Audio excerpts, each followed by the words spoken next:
L'argent. L'argent est le maître du monde.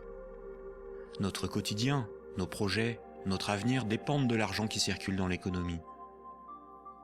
Pourtant, rares sont les citoyens, les politiciens, les décideurs sachant vraiment ce qu'est l'argent, d'où vient l'argent, qui fabrique l'argent. Beaucoup croient que l'argent est fabriqué par l'État, qu'ils ont réellement de l'argent sur leur compte, et que les banques prêtent l'argent de leurs déposants quand elles font crédit. Ces trois croyances sont fausses. La confusion règne au profit d'une finance mondialisée qui, de crise en crise, renforce son pouvoir de domination et détruit lentement nos démocraties, alors même qu'une infime proportion de la population mondiale n'a jamais accumulé autant de richesses. En partant de ce que tout le monde connaît, pas à pas, en employant les termes techniques, en illustrant chaque principe par des exemples simples, ce document vous donne les bases indispensables à la compréhension du système bancaire et monétaire, et met en perspective les crises financières et économiques qui ne cessent de s'aggraver depuis 2008. La monnaie est au cœur de nos économies. Elle en est le fluide qui permet les échanges des biens et des services. Les biens, ce sont les objets physiques qui ont un prix, comme de la nourriture, des outils, de l'immobilier, des objets de la vie courante, des véhicules, de l'électronique. Un service, c'est du temps que l'on consacre à réaliser quelque chose contre une rémunération. Les architectes, les médecins, les garagistes, les peintres, les avocats, les comptables vendent de leur temps, sous la forme de services. Les biens et les services sont achetés avec de la monnaie.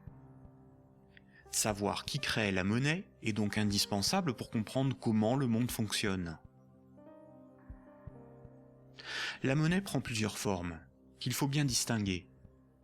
Sans la connaissance des diverses formes de monnaie et les mécanismes qu'elles impliquent, il est impossible de comprendre le système monétaire et bancaire, et plus globalement l'économie. Il y a la monnaie sous la forme de billets et de pièces de monnaie.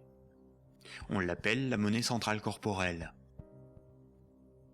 C'est celle que vous pouvez retirer au guichet ou au distributeur automatique de billets de votre banque. On peut la toucher, on peut partir avec, on peut physiquement la détruire. On l'appelle aussi monnaie manuelle, liquide ou espèce. Elle est fabriquée par la Banque centrale. En dehors de la Banque centrale, personne n'a le droit de fabriquer des billets et des pièces de monnaie. La Banque centrale est une institution missionnée par l'État ou les États d'une zone monétaire pour fabriquer les billets et les pièces de monnaie. Elle a aussi pour mission de favoriser le bon fonctionnement de l'économie. Son but n'est pas de faire des profits, mais d'appliquer la politique monétaire. En France, comme pour l'ensemble des pays de la zone euro, la Banque centrale est la BCE ou Banque centrale européenne. La BCE gère une monnaie nommée euro. Et puis il y a un autre type de monnaie, beaucoup moins connu. C'est la monnaie qui est sur votre compte en banque, appelée monnaie scripturale. Cette monnaie n'existe que sous la forme de chiffres dans les systèmes informatiques de comptabilité des banques commerciales privées.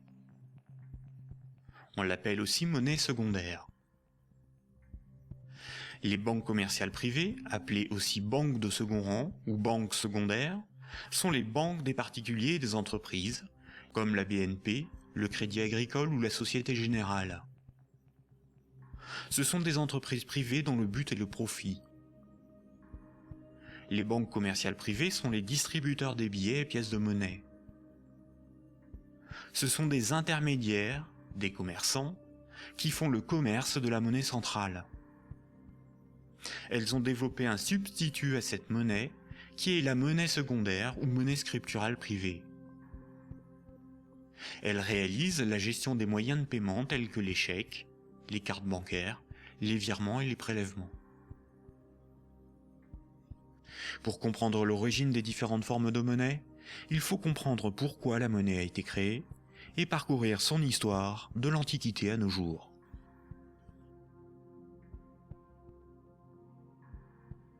L'histoire de la monnaie s'étale sur des milliers d'années. La plupart des gens